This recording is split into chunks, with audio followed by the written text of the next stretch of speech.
भीमराव पाहिला तू कशा स्वरूपात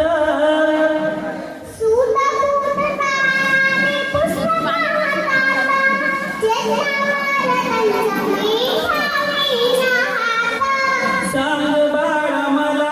काय घडलं स्वप्नात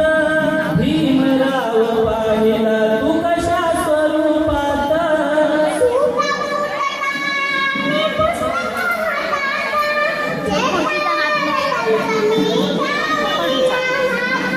किती गुणाचं तू बाळ ग माझं